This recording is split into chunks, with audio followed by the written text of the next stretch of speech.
The 2025 John Deere Classic is here. Welcome everyone to Tea Time. I am your host, Andy Lang, being joined as always by my fellow golf betting expert, Nick Borrman. We're going to break down TPC Deere Run, the course. We're going to go over some players that can trip you up, some DraftKings darlings. Nick is going to break down the total strokes gained in the top 10 in this field. We're also going to talk about a favorite, and a long shot. But as we always do, Nick, we do our one and done to get the show started, and it is neck and neck. Like we are like within like $5. $20,000 of each other. So how it works is we pick a one and done. We can only pick that person once a year until we get to the playoffs, and then we get their prize money. And literally, like we are within just like a few thousand of each other. So these are the weeks that I feel like kind of make or break it, because you're going to have to pick some guys that are a little bit off the radar. I'll go first. I'll go Michael Thorbjornsen. He's been really, really good this entire season, to be honest. He's coming up off he took a break. He didn't play for like 5 weeks. Comes back and finished fourth last week. He was a runner-up here last year and 17th before that, so I can't ignore those numbers. Really, really good off the tee. His putting isn't amazing, but in this field, you're gonna have to pick somebody that's got a little bit of a hole in their game. Yeah. So There's no 5-tool play. yeah. So the runner-up last year, the fourth place last year, the good form this entire year makes him my pick. Who are you going with? Well, last week I went with Keegan, but then I hemmed and hawed, and I said, really, I kind of wanted to do Harry Hall. Well, Harry Hall was the better play. So I kicked myself there. I'm probably going to do the same. I'm going to go with Denny McCarthy, and I'll go into a deeper dive on him later, hint, hint. But my alternative for those that want another option, if you've already used DMAC, I don't know why you would have used DMAC, but in case you did, Lucas Glover, good history here, kind of thrives on this type of course, so he would be my other guy. But Denny McCarthy is my guy. I'm going to get into him a little bit later as to why I love him so much. All right. Love it. Agree with it as well. So let's get into the course here. And we are talking TPC Deere Run. Cut to the chase. It's pretty easy. It's par 71, just over 7250 yards. They got pretty wide fairways. The weather is going to make these greens really, really receptive. As of now, we're recording this Tuesday morning. There's even going to be a little bit rain Saturday night, overnight. So it's like, oh, now they're going to get even more receptive greens on Sunday. And as Jess Thomas has always told us, you give us receptive greens, we're going to tear it up. So this is a place where you got to go low. Like, it's just a requirement. Even to make the cut, you're going to have really, really good scoring. So the reachable par 5 and the 17th, that sets it up for a really nice 18th hole run. I just think it's a layout where there's really not much testing these guys. There are trees. They're not the most difficult trees in the world. It's not like you're going to be hitting into forests. And, the other thing is with these soft fairways, the runoff. Like, super dry course, you may hit a fairway, but it may run off into the rough. It's not the case with these fairways. So I don't think these guys are going to have any problems putting it out into the fairway. And then it comes down to getting a hot putter. So the greens, they're receptive. They're not huge. There's a couple of them that are pretty good. They do have some good elevation changes. There's water, like 18th features water. There's some pretty cool views of rivers around, but there's really not one type of player it favors. I think just in the end, and I know sounds pretty obvious, but Nick, hottest putter is going to be the one. Yeah. And we talk about this. This is the kind of course and tournament where someone out of nowhere gets hot with the putter over 4 rounds, and all of a sudden, there's someone at 80-1 winning the tournament. So, what's your take on TPC Deere Run? Not much. I mean, literally the easiest way to describe it, it's an extension from last week. It's going to be the same tournament. It's going to be the same type of scoring. There's really no trouble off the tee. There's no trouble. I mean, the rough is up at the tallest point, up to 4 inches. But again, like we saw last week, it was too. And it's not thick. So most of the time they're hitting the rough, they're either staying kind of fluffed up a bit. They're just not really going to the bottom, and they're not like settling into a thick area. Occasionally you'll get the bad lie in the rough, which, will happen, but over the course of the tournament, it's nothing there. And as is most weeks, hitting greens and making putts is going to win the tournament. Well, there's not a huge disparity between a lot of these players on hitting greens. There's not anybody that's like eye-poppingly good, or at least that much better than the rest of the field. Putting, though, there are some guys that can really roll the rock, and you have to shoot low. I mean, you're going to have to average 6 under par likely every round to win this thing. 24 that would get you to 24 under, which is a common winning score here. 28 was last year with Davis Thompson. So no, I think it's an extension from last week. Whatever you did, if you had success last week in your bets and you were targeting certain types of players, it's probably going to work again the same way. If for whatever reason you had no success, well, then 180 that, and that should give you success this week. It is exactly the same as last week. The greens pretty much average for PGA Tour size, 5,500. So again, nothing here that's tricky. So I expect this to be, like you said, low scoring. Weather doesn't look to be an issue. It looks, if anything, it's helping the scoring because it might be a little thunderstorm action over the weekend, but otherwise pretty seasonal. And 4th of July, probably doesn't get a lot of a TV coverage, but I'll be watching. You'll be watching. Yeah. Listen, this course is not really near my house, but it's in the same, area of the country. We've had a stunning amount of rain, man, around here. Like I got up this morning. Everything's soaked. We've never had this much rain in this area. Normally it's drought. Instead, the grass is, mile high. So it's uncharacteristically wet around here for this kind of year. So, all right, real quick, let's do my favorite hole on this course. I chose the 4th hole, 455-yard par 4. There's not a lot of holes on this course that really stand out, but you know me, Nick, I love a good random obstacle in the middle of a hole. This one just has a gigantic tree splitting the fairway. You're going to want to be to the right of the tree to have a much closer approach into the dogleg right. The green does have some pretty steep bunkers on the left. It's got runoff on the right, so your approach is going to need to be accurate. And you have to be careful not to get around this big tree. They should be able to get past it, but if you get under it where the branches are screwing up your approach, you accidentally hit it, you can give yourself a little bit of problem. So I love holes where it's very putt course-esque, where there's just a random obstacle in the middle of the fairway. The 18th hole rating, nothing too special about this hole. It's a 4.3 like the rest of the course. It's just not very difficult. Fairway bends to the right. There is a big fairway bunker on the left. There's trees on the right, so accuracy does need to be there. In the fairway, it's a fairly easy approach. There is water on the left, so I'm just expecting the right side of this green to get most of the shots. Not a very dramatic hole, but the element of water next to it makes it a little bit interesting. But this hole just kind of blends in with the rest of the course. I don't expect a lot of drama on this one. You'll maybe see a few balls in the water on 18, but nothing that's gonna affect the leaders, in my opinion. So.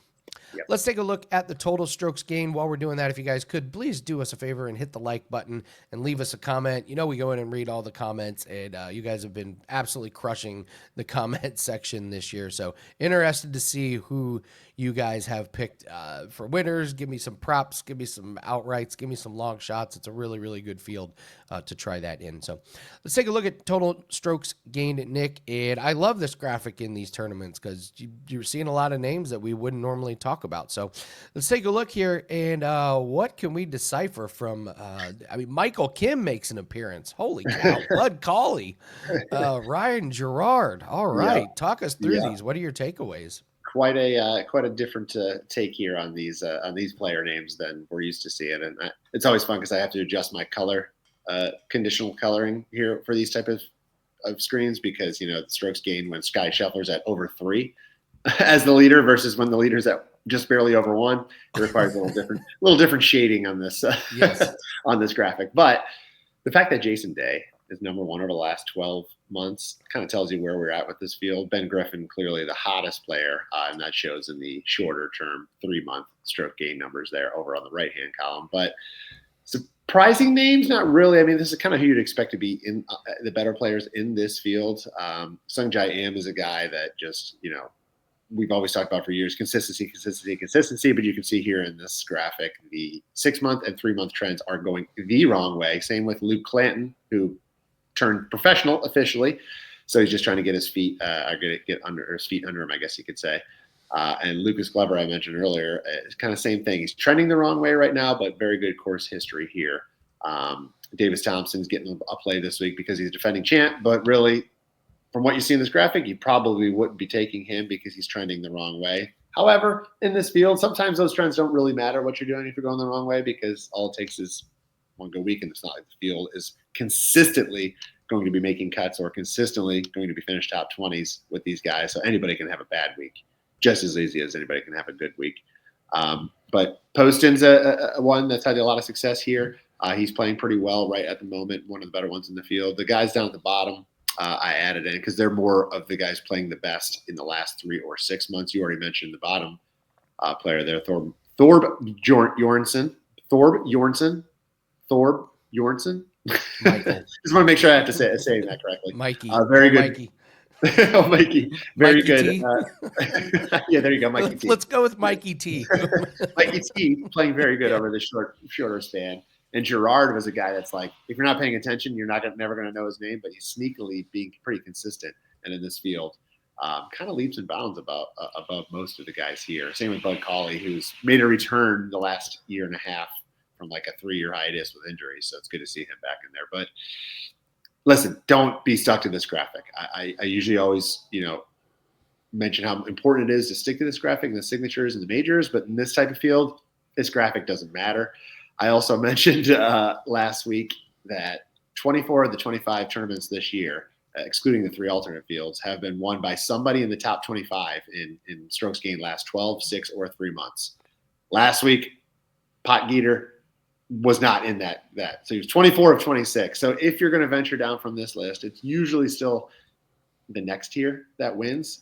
So it's not too far down, but you can certainly throw some darts this week and take some long shot guys. Love it. Let's jump into players that can trip you up. And this was one of the toughest ones because I'm trying to figure out who is everyone going to pick this week. So we're just going to start with Chris Gotterup, which I'm sure Chris Gotterup never expected to be in this category. But he's being priced like a contender this week. And I get it, Nick. You're going to have to put some of these guys in contention. But the results don't back it up here. Despite the short odds, he has not posted a single top 10 all year. Missed the cut here last year, 2024. Putting, massive concern, minus 0.47 strokes gained over the last 30 days. That is not going to get it done on a birdie-friendly layout where you have to have a hot putter. So I think he's a fade at this number. I'm not putting him in DFS. I'm certainly not putting him in head-to-heads where he's matched up against these higher-priced guys. So Chris Gotterup is priced way too high for me. Davis Thompson, last year's winner. Don't let that distract you. He's not been very good in 2024. Hasn't finished better than 10th all season. Putter, ice cold, losing minus 0.39 strokes over the last 6 months. Again, bad putter on a course where you have to go low on the greens. Course history alone is not enough to justify me backing him. In fact, I think he's overpriced. I may look to fade him if I get a good head-to-head matchup with him. And then we'll go with Pearson Cody as being priced like a contender, but I just don't think he's shown enough at the PGA Tour level. He's had really good, strong results on the Korn Ferry. He's just one finish better than 25th in 7 PGA Tour starts this year. He finished 30th last year, again, a weak field. It's solid, but it's not enough to justify a really good performance here. So weak field, bettors we may be chasing upside. This price tag, to me, doesn't give me value on the upside. So Chris Gotterup, Davis Thompson, and Pearson Cody, I think these are guys that are a little bit overpriced this week. All right, Nick, let's take a look at your favorite. Before we do that, tell everyone what you have up for clients at Wager Talk. Sure. Right now we have not the finals, but the end of the FIFA Club World Cup. We got some matches going on today, Tuesday, and the semifinals of the Gold Cup, which is the USA and Mexico, basically, tournament going on. Both of those are nearing their end. We got a little bit of time left, but have plays up for those over the next week. And then MLS still in full action.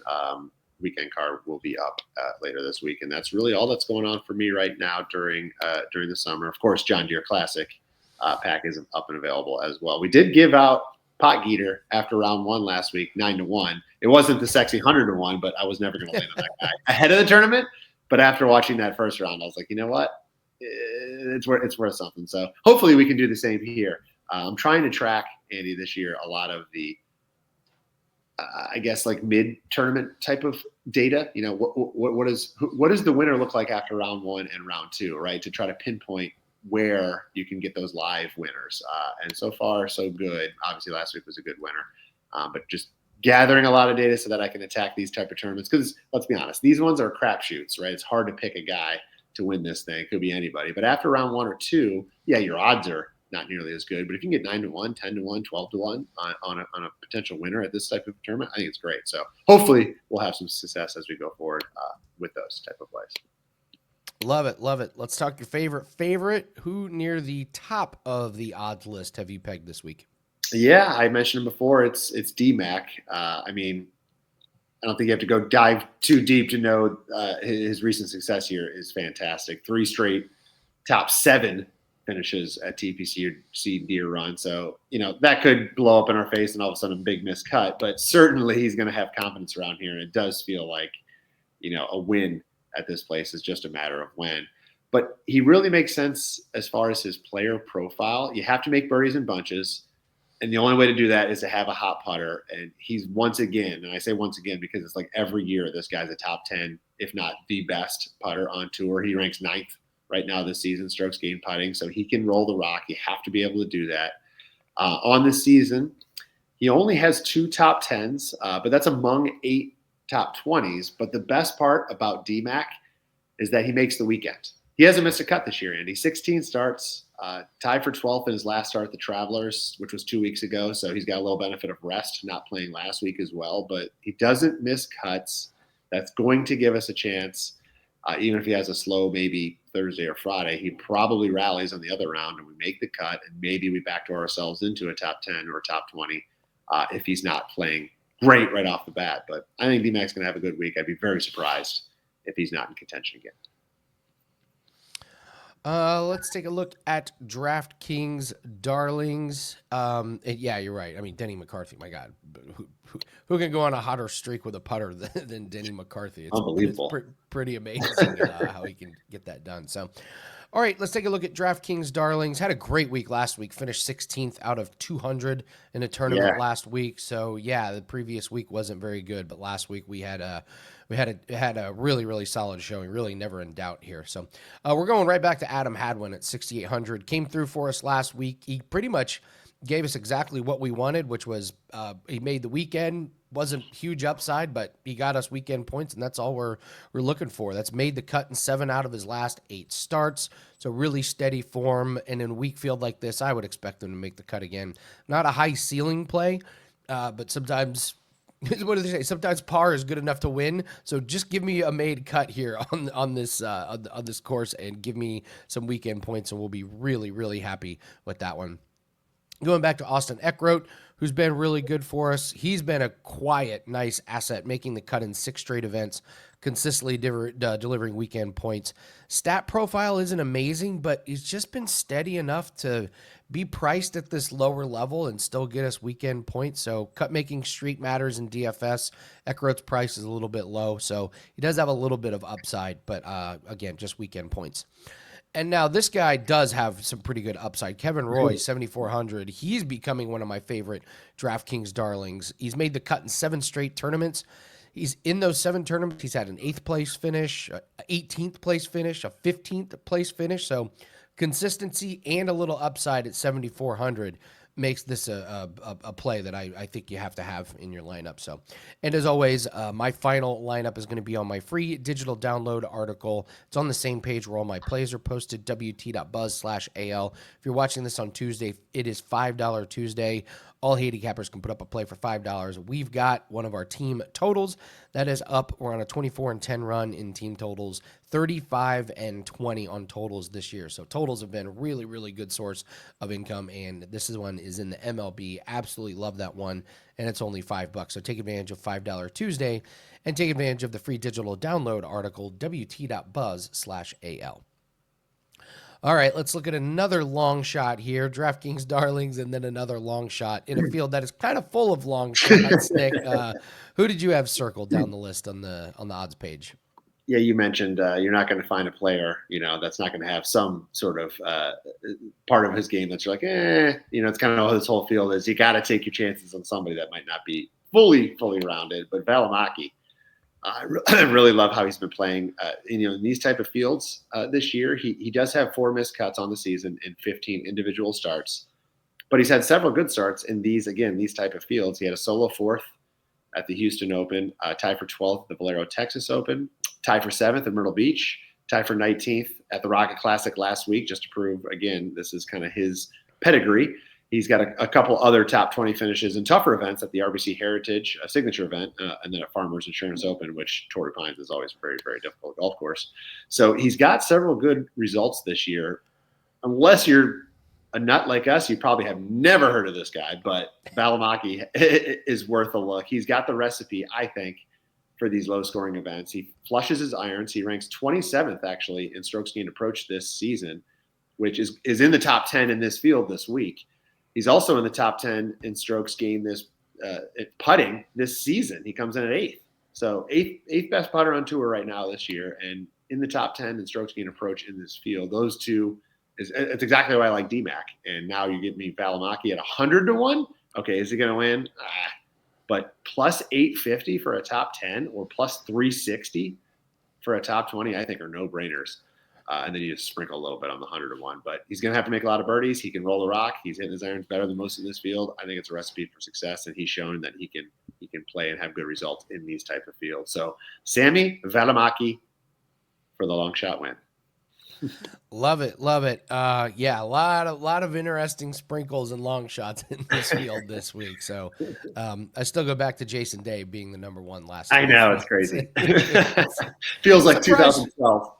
Yeah, I'm surprised Griffin hasn't caught him even in the last 12 months. I know, I'm surprised Griffin hasn't caught him this year. So yeah, Ben Griffin will be in my DFS lineup. Yeah. I feel like he's like almost the new Scotty Scheffler. You have to put him in some of these lineups. Like if you're playing seasonal fantasy, you got to use up all your top 15, right? Is that what he's on right now? Yeah. He was good here last year. I can't. It doesn't matter. I don't care. I don't care what he did last year. I know it doesn't really matter. Such amazing form this year. Yeah. Did not see the Ben Griffin just elite status come through. So yeah. All right, that is going to do it for us. Go ahead and hit the like button. We got a big couple of weeks coming up for tee time. So we've got another major down the road. We got the Scottish Open, which is always really fun to handicap and figure out. So should be a good couple of weeks. Make sure you're subscribed to the YouTube channel. 207,000 subscribers. So join the Wager Talk family. That way you get notified when all the videos go live, when all the videos get released, especially tee time, because we'll be with you for the rest of the season. So hit the like button. Make sure you leave us a comment in the comment section. Good luck on all your plays, and take care.